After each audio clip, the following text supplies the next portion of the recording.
a ustedes algún gráfico con las ondas del electro.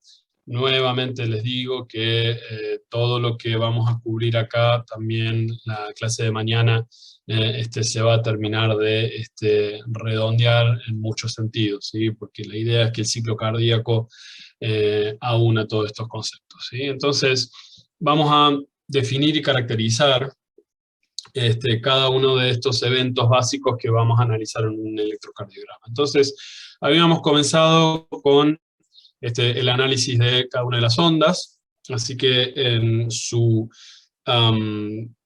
sucesión cronológica comenzamos con el análisis de la onda P, ¿sí?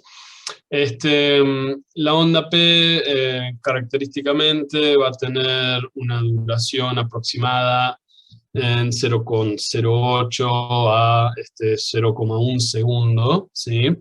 Esto todos ustedes pueden probablemente ver si tienen un gráfico con el fondo de la cuadrícula.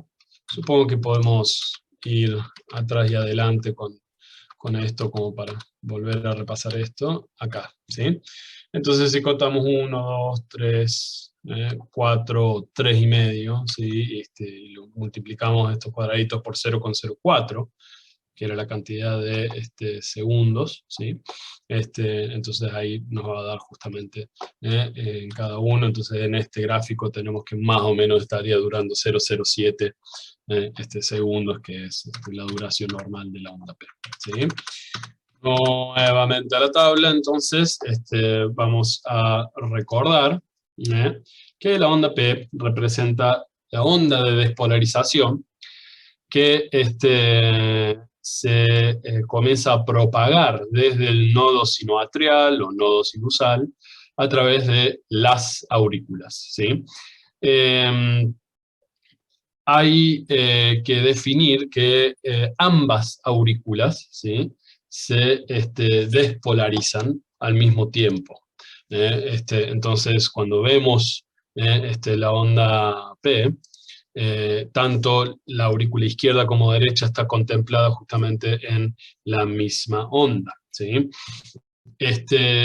Lo que sería la repolarización auricular, que uno se podría preguntar dónde estaría representado, y habitualmente es una entidad eléctrica muy disminuida en comparación a lo que es la despolarización ventricular y la gran amplitud que tiene esta en comparación.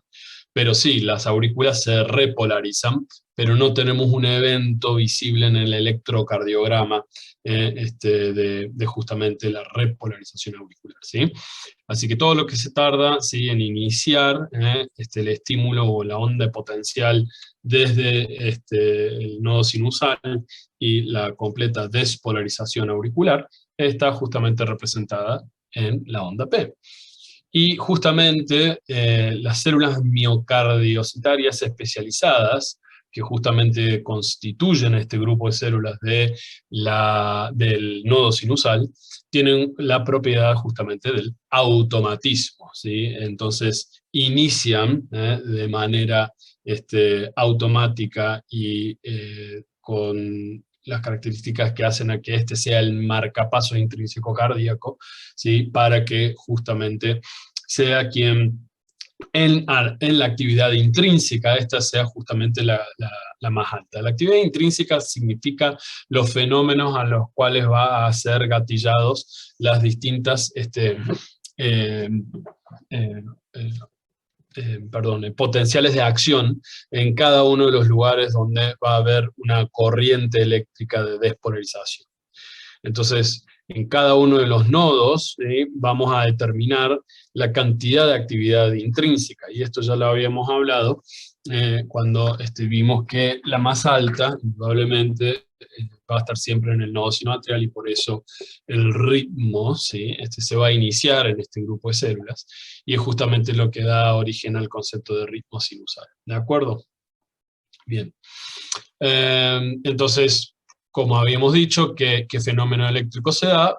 Va a ser la despolarización auricular. Y cuando hablamos de fenómeno mecánico, ¿sí? Y esto es muy importante porque también lo vamos a cubrir mañana hablando del ciclo cardíaco, es que al tener un fenómeno eléctrico, por consiguiente va a haber un fenómeno mecánico. La solapación de ambos, es decir, la diferencia de tiempo que puede llegar a tener es mínima, pero el fenómeno eléctrico siempre precede al fenómeno mecánico. Prácticamente sería lo que en cada unidad eléctrica básica sucede, y llévenlo a un ejemplo bien cotidiano. Prendemos la llave de la luz y se prende la lámpara. Bueno, algo así sería. Entonces, el fenómeno eléctrico, o referido a lo que es la corriente de los potenciales de acción, ¿sí? Más referido a lo que son los fenómenos de despolarización y repolarización, van a tener justamente una repercusión en lo que va a ser la activación celular y el fenómeno mecánico. Entonces, ¿qué va a pasar acá? Vamos a tener la contracción de las aurículas, que también podemos referir como la sístole auricular. Siempre cuando vayamos a decir sístole y diástole a secas, o sea, sin aclarar de qué sístole y diástole hablamos, siempre nos vamos a referir acerca del fenómeno ventricular, ¿de acuerdo? Entonces, cuando aclaramos sístole auricular, estamos hablando que esto está representando la actividad de contracción de las células miocardicitarias en la aurícula derecha e izquierda. ¿De acuerdo? ¿Bien? Así que si le es necesario aclarar cuando estén repasando esto verbalmente, traten de, digamos, concentrar y elegir un concepto de cómo nos vamos a explicar, ¿sí? Porque decir sístole a secas y refiriéndonos de la acción en las aurículas está mal, se les va a señalar que está mal. En cambio, si van a hablar de sístole y diástole, se va a sobreentender siempre que estamos hablando de los ventrículos. Bien, vamos a ir repasando esto también en mecanismo cronológico, no como está en el cuadro, así que de la onda P vamos a pasar directamente al segmento PR, ¿sí? Una pregunta. Sí, sí. En la onda P, en propiedades, ¿no podríamos poner también inotropismo? Porque si se está midiendo la contracción auricular, podría ir también, ¿no? Nuevamente, tu pregunta, que no está mal, pero justamente el que pregunten esto, está bueno que vayamos a aclarar esto de inicio. Entonces, no es el inotropismo, ya que el concepto de inotropismo sí o sí está particularmente referenciado al fenómeno ventricular de contracción y a los eventos que suceden durante la sístole. ¿Se puede hablar que existe inotropismo de las células miocardiocitarias de la aurícula? Sí, podemos hablar de inotropismo auricular. Pero yo te hago una pregunta. Supongamos que vamos a tener entonces una propagación de electricidad nula a los ventrículos. Y yo hablo de ahí de inotropismo auricular. La función y el gasto cardíaco va a ser apropiado, o va a ser justamente algo que vamos a tener una circulación eficaz si solamente se contraen las aurículas sin los ventrículos. No, obviamente no. Bien, por eso. Entonces, justamente el concepto de inotropismo está solamente supeditado a lo que sucede en cuanto al manejo del gasto cardíaco dependiente de la contracción ventricular, dependiente de la propagación eléctrica el potencial de acción a través de los ventrículos. ¿Sí? ¿Se entiende eso entonces? Sí, profe, gracias. En cambio, de manera fisiológica, y esto ya es como un segundo ítem para responder a tu duda, en una cuestión fisiológica, la única área dispuesta de la propiedad de miocardio y el automatismo, de modo fisiológico, ¿sí? Ya que en patología puede suceder, pero en modo fisiológico, el único lugar donde tiene que estar centrado el automatismo es en la aurícula y más específicamente en el nodo sinusal. Puede haber otros focos automáticos en las aurículas y no necesariamente constituyen una patología o un deterioro hemodinámico, ¿sí? Pero bueno, es otro tema, ¿sí? Normalmente el ritmo del corazón se tiene que iniciar en el nodo sinusal, ¿de acuerdo? Bien, entonces estos son los fenómenos que vamos a analizar en cada uno de estos momentos, ¿sí? El segmento PR es lo que se refiere a este periodo isoeléctrico muy breve. No hay necesariamente, y acá siempre estuve parcialmente de acuerdo en que pongamos la duración normal de lo que es el segmento.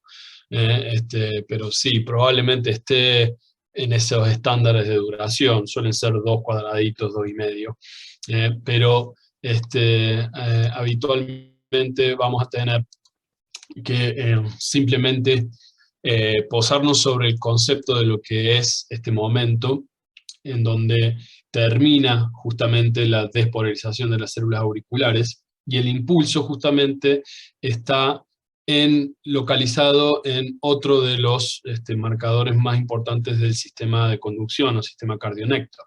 ¿Y cuál sería este punto?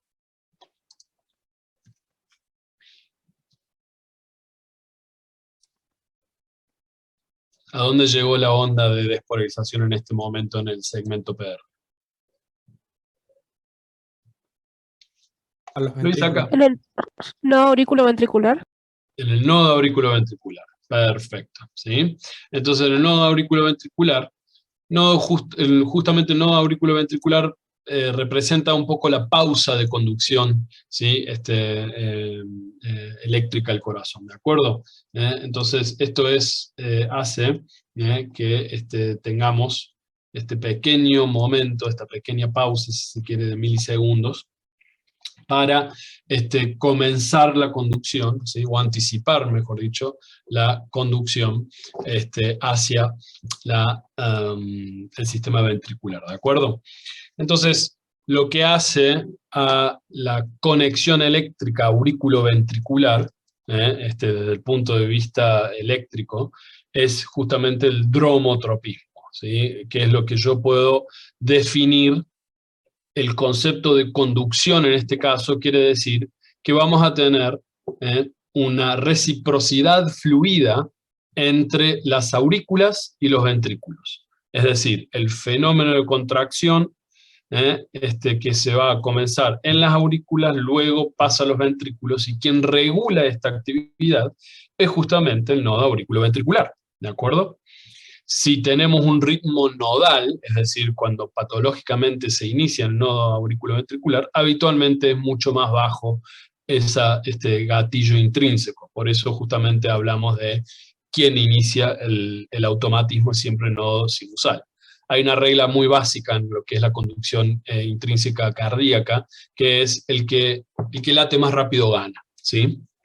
Entonces, el nodo auriculoventricular se encarga de hacer justamente la toma del potencial de acción cardíaco al finalizar, la despolarización auricular, para comenzar justamente la despolarización ventricular, ¿sí? Entonces, tenemos otra porción de conducción en esa línea isoeléctrica, que es justamente el haz de His, ¿sí? Es muy corto y no tenemos eventos, ¿sí? Ya sea de potencial de acción positiva o negativa. Siempre vamos a tener el segmento PR de manera isoeléctrica. Entonces, en este momento, prácticamente coincide con la finalización del llenado y el cierre de las válvulas AB. No voy a repasar todos los eventos porque la idea es que vamos a hacer todo eso mañana. Bien, si juntamos justamente o combinamos los eventos ya expuestos en la onda P, ¿sí? Y el periodo isoeléctrico de este intervalo, de este segmento PR, vamos a tener justamente el intervalo PR, o también lo van a encontrar como PQ. Recuerden que no en todas las derivaciones, como habíamos dicho, vamos a tener la onda Q visible, que es la primera deflexión negativa luego de la despolarización auricular, eso es lo que se define en la onda Q. Entonces a veces el complejo QRS son complejos RS, ¿sí? Entonces por eso ahí sí pueden usar de modo intercambiable el concepto de segmento PQ, segmento PR, y lo mismo para el intervalo, ¿de acuerdo? Entonces el intervalo, ¿sí?, va a tomar todo lo que sucedió, que escribimos en la onda P, automatismo, y todo lo que escribimos en el segmento PR, que es el dromotropismo y la conducción. Así que los fenómenos eléctricos es simplemente la sumatoria de todas las aurículas, perdón, de las aurículas, todas las aurículas, de las aurículas despolarizando y cómo es la conducción justamente en el nodo auriculoventricular, ¿sí? Así que vamos a combinar la contracción auricular con la culminación del llenado ventricular y el cierre de las válvulas auriculoventriculares, ¿sí? Bueno, entonces ahí ya cubrimos los fenómenos principales del comienzo de esto, ¿sí? Acá sí es muy importante tener en cuenta que la duración de esto habitualmente es hasta 0,20, 0,22 segundos, es habitualmente la duración, ¿sí?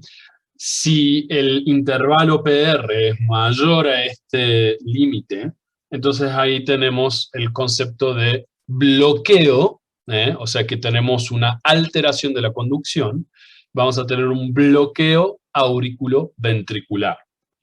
El bloqueo auriculoventricular puede ser simplemente un mayor tiempo en que dura justamente este fenómeno, y si aumenta la complejidad de este bloqueo, ahí podemos tener una disociación completa entre el ritmo auricular y el ritmo ventricular, ¿sí?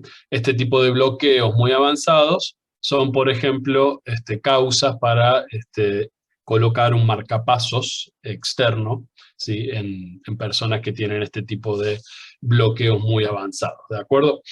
Bueno, siempre hay que tirar un poquitito de patología para hacer la cosa un poquito interesante. Bien, Profe, entonces ahora, sí. perdón, pero así de chusma nomás. No, no pasa nada. Este tipo de bloqueo que mencionó, que honestamente no me acuerdo el nombre, pero en definitiva un bloqueo entre aurículo y ventrículo, es bastante peligroso, bastante jodido, Sí. si se quiere. Sí, sí.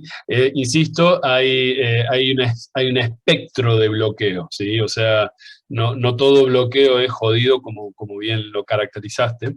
Jodido Sí, es no, un no es término ni médico blanco ni aceptado. negro, sino... Desde ya lo vamos a decir, pero sí, bueno, si es vamos a... aceptado, es válido. Sí, sí, sí, en círculos internos, pero trate de no decirlo en un examen. Entonces, hay un espectro, ¿sí? Si la disociación, como la que dije, es total, es decir, laten las aurículas por un lado y laten los ventrículos por el otro, es más o menos, se acerca a lo que yo justamente le proponía a su compañero que preguntaba el hecho de inotropismo auricular. Entonces, eso quiere decir que las aurículas van a estar latiendo por su camino, y los ventrículos, con su muy bajo ritmo intrínseco, habitualmente hace que el bloqueo auriculoventricular completo, o de grado 3, como se clasifica, son frecuencias cardíacas muy bajas. Así que sí, eso puede llevar a síncope o desmayo, y eventualmente, si la persona ocurre en personas muy añosas, esto hace poner en riesgo la circulación coronaria de una manera bastante alta, que habitualmente estas son personas que pueden tener factores de riesgo y hacer que sean mucho más propensos a una pérdida de irrigación miocárdica importante y bueno, sufrir muerte súbita en un caso extremo, ¿sí? Entonces, por eso es importante en el análisis del electrocardiograma ver cómo está el intervalo PR y cómo es, dicho sea de paso, lo que es la correspondencia de cada onda P con su complejo QRS, ¿sí? Ya que visto en lo que es en el ámbito objetivo y amplio de la interpretación electrocardiográfica, esto también nos está diciendo que la correspondencia de cada onda P con su complejo QRS está hablando de una correcta conducción auriculoventricular. Entonces acá también tenemos como otra división muy amplia en el electrocardiograma, que habla sobre el segmento A, auricular, y el segmento V, ventricular, ¿sí? Entonces todo lo que sería el intervalo PR o PQ sería el A, y todo el resto, ¿sí?, que sería el complejo QRS con el segmento ST, sería justamente la B. Pero bueno, esto es más para el estudio electrofisiológico más profundo. Comenzamos entonces con el fenómeno ventricular, que está representado en el complejo QRS. Entonces, el complejo QRS representa la despolarización ventricular, ¿sí? También hay una duración habitualmente acá, porque también podemos tener, si tenemos bloqueos auriculoventriculares, podemos llegar a tener también bloqueos interventriculares o hasta intraventriculares, mucho más complejos y difíciles de entender algunas veces. Pero podemos tener bloqueo de conducción interventricular, es decir, que la interacción eléctrica ventrículo-ventricular puede estar alterada. Entonces, tenemos que saber que el complejo QRS suele tener una duración, no sería tan estricto hasta 0,8 segundos, porque puede durar un poquito más bien 0,11, ¿sí? O sea, 0,08, como dice acá, suele ser un poquito conservador para mi gusto. En la mayoría de los lugares pueden llegar a ver que puede durar hasta 0,11, y esto no es algún tipo de bloqueo intraventricular o interventricular, ¿sí? Así que estoy de acuerdo. No suele haber tampoco mínimos, ¿sí? Ya que la conducción habitualmente puede estar en 0,04. Básicamente, para que también tengan una idea, 3 cuadraditos, ¿sí? A 3 cuadraditos y medio es la duración normal del complejo QRS. Entonces acá vamos a decir que sí, siendo que representa el vector de despolarización biventricular. Vamos a... vamos a hablar sobre que esto es el periodo en donde se va a dar esta excitabilidad del miocardio en las células que se corresponden a ambos ventrículos, y esto sí va justamente con el concepto de inotropismo, es decir,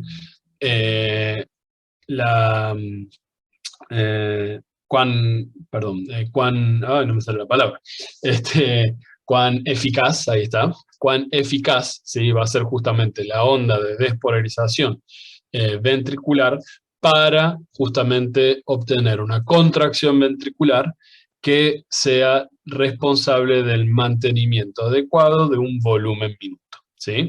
O que justamente hable sobre una contracción ventricular adecuada para la perfusión periférica o para una sístole ventricular redundante, ¿sí? Para una sístole, entonces, que haga una perfusión periférica eficaz, ¿de acuerdo? Entonces, como ya dijimos que va a ser la despolarización ventricular, se van a contraer los ventrículos para dar lo que vamos a repasar mañana, ¿sí? El volumen eyectivo, ¿sí? El volumen expulsado de cada ventrículo durante la sístole, ¿de acuerdo? Sigue otro periodo isoeléctrico cuando termina la despolarización ventricular, ¿sí? Que acá vamos a analizar, ¿sí? Ese segmento ST, ¿sí? Donde vamos a también tener otro fenómeno que habitualmente no se incluye en el análisis básico, pero bueno, acá justamente sí, que vendría a ser el punto J, que justamente es la unión o el punto que justamente otorga la finalización de este complejo QRS, o sea, cuando ya termina la onda S sería, y cuando comienza otro periodo de isoelectricidad que tenemos, cuando no tenemos ninguna deflexión positiva y negativa. Se da en particular el análisis de esta unión que hace al punto J, porque justamente las desviaciones de lo que es la línea isoeléctrica de este punto J, ya sea para abajo, o sea, un infradesnivel, o para arriba, o un supradesnivel, son una de las alteraciones que se dan en lo que es el infarto de miocardio, ¿sí? Lo que es la elevación ST o la disminución ST.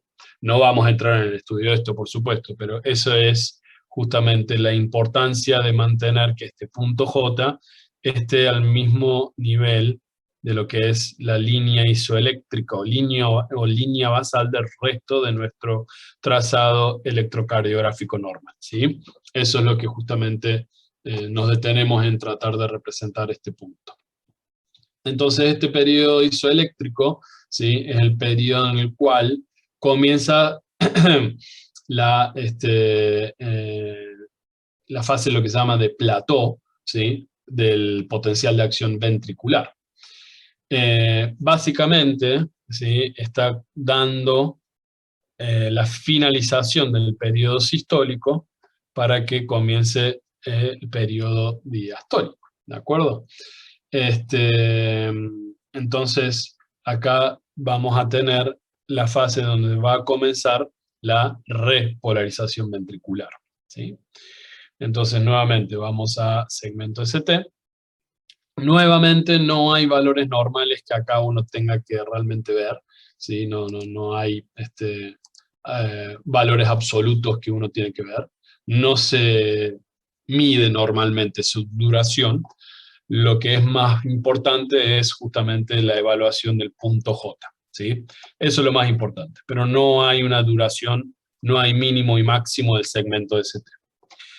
Entonces acá comienza lo que es la relajación o el lusitropismo, que es decir, el aprovechamiento, ¿sí?, de, el reciclaje, ¿sí?, del calcio intracelular para comenzar la repolarización ventricular.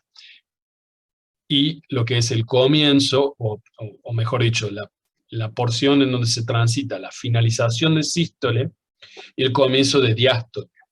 Y esto, recuerden, ¿sí?, que por más que vamos a hablar sobre relajación, esto puede llegar a dar la idea que es una instancia pasiva. Y no es pasiva, porque hay consumo de energía, hay consumo de ATP. Y este estadio de relajación ventricular durante diástole es algo muy importante, ¿sí? Y lo vamos a terminar de ver mañana en la explicación del ciclo cardíaco.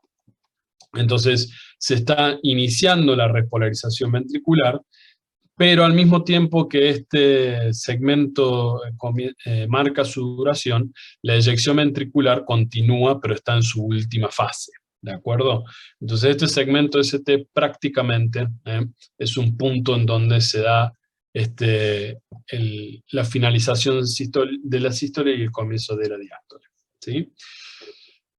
Va a continuar esto entonces la onda T, ¿sí? La onda T representa justamente la fase 3 del potencial de acción, que es la repolarización ventricular, ¿sí? Y dura mucho más que la despolarización, ¿sí? Si vamos acá justamente a este gráfico, ¿sí?, comparen justamente la duración de lo que es el complejo QRS, que acá está ilustrado por un cuadradito y medio, y fíjense que en este cuadradito hasta acá, algunas veces incluyendo la onda U, que no siempre está presente, pero no vamos a complicarnos disecando la onda U, pero fíjense todo lo que dura la onda T. 1, 2, 3, 4, 5 cuadraditos y medio, ¿sí? Entonces la repolarización ventricular es mucho más larga que la despolarización, ¿sí? También normalmente no hay una medida que indique patología en cuanto a la onda T en su duración. Sí, lo que hacemos es evaluar la amplitud, ya que muchas veces por la prolongada apertura de los canales de calcio y de sodio, la onda T puede llegar a presentar amplitudes muy altas, más altas incluso que la onda R, cosa que esa es otra característica que siempre hay que analizar en el electrocardiograma. La onda T nunca tiene que ser más alta que las ondas R, ya que son dos ondas de flexión positiva que son fácilmente comparables. Así que cuando tenemos T muy voluminosas, hay que pensar en que podemos llegar a tener una alta concentración de sodio en la sangre o una alta concentración de calcio en la sangre, ¿sí? Entonces, tenemos que analizar justamente esto más que la duración de la onda T, ¿sí? Bien. Profe, una pregunta. Sí. El acortamiento del segmento ST sí sería patológico.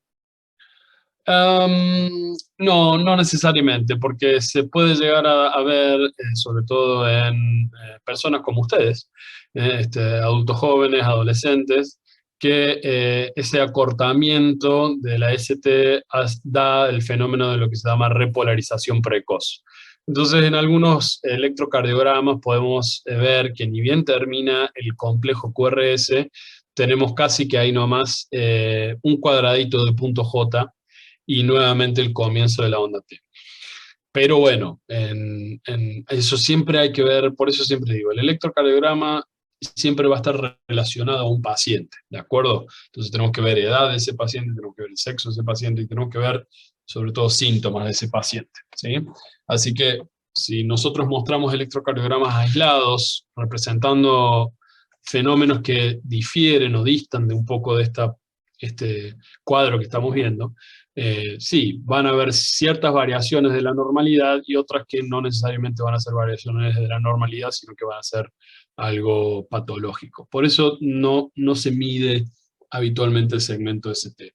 Sí se ve el punto J para ver dónde está en relación a la línea isoeléctrica o a la línea basal del electrocardiograma.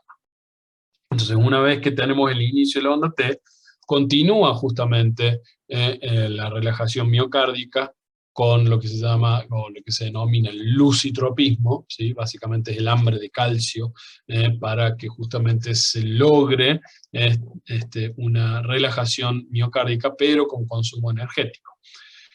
Continúa la repolarización ventricular, ¿sí? Y comienza lo que es el periodo de la diastasis, es decir, todo este periodo que es ya prácticamente el comienzo, ¿sí? de la fase de la diástole, para nuevamente comenzar otra fase de llenado diastólico o llenado ventricular, ¿sí? Cuando juntamos estos fenómenos de la despolarización y repolarización, tenemos el segmento QT. Que acá sí hay que tratar de buscar las derivaciones que tienen bien visible la onda Q, para que justamente al inicio de la onda Q, ¿sí? Fíjense que es al inicio de la onda, no en el pico, vamos a poner este punto sobre el punto final de la onda T, para interpretar justamente los fenómenos de la duración del potencial de acción ventricular, que hacen justamente a la despolarización y repolarización. Pero, ¿qué pasó? Bueno, no me quiere cargar más la cuadra. Ahí está. Bien, entonces el intervalo QT básicamente habla sobre sístole y el inicio de la diástole ventricular, ¿sí? Ya que al comienzo de la onda P, ¿sí? Comenzamos nuevamente, todavía se está dando la última fase de llenado ventricular, que corresponde justamente al fenómeno de diástole, ¿sí? Entonces acá se combinan tanto los conceptos de inotropismo y lucitropismo, y se da la despolarización y repolarización. El potencial de acción ventricular sí está establecido en una duración, y habitualmente es muy importante que acá se respeten los parámetros mínimos y máximos, que también, nuevamente, solo para que ustedes tengan una referencia, pero esto se va a profundizar el día que cursen más específicamente cardio, o justamente esto sobre estos intervalos. Y aparte el intervalo QT no se mide con los valores absolutos de los vectores en el cuadriculado, sino que se tiene que corregir en pos de una corrección que se llama, ¿sí? Entonces habitualmente vamos a hacer una medida en el electrocardiograma que es QT y una C en subíndice, que sería el QT corregido. ¿Por qué se tiene que corregir el QT?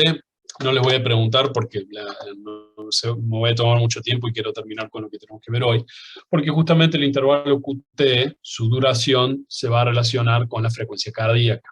Entonces se toma en cuenta una frecuencia cardíaca y se pone en una fórmula para que el intervalo QTC corregido sea menor a 0,44, ¿sí? O 440 milisegundos. Esto varía mucho según la edad y el sexo, pero es simplemente un valor para tener en cuenta, ¿sí?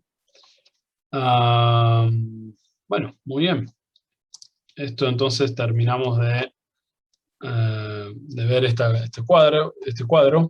Puedo estar una hora más hablando de este cuadro, sobre todo resaltando fenómenos patológicos, pero la idea es que esto sea el inicio de aprender esto, y yo creo que lo van a ver reflejado mucho mejor mañana cuando veamos los conceptos de ciclo cardíaco. ¿Preguntas hasta aquí?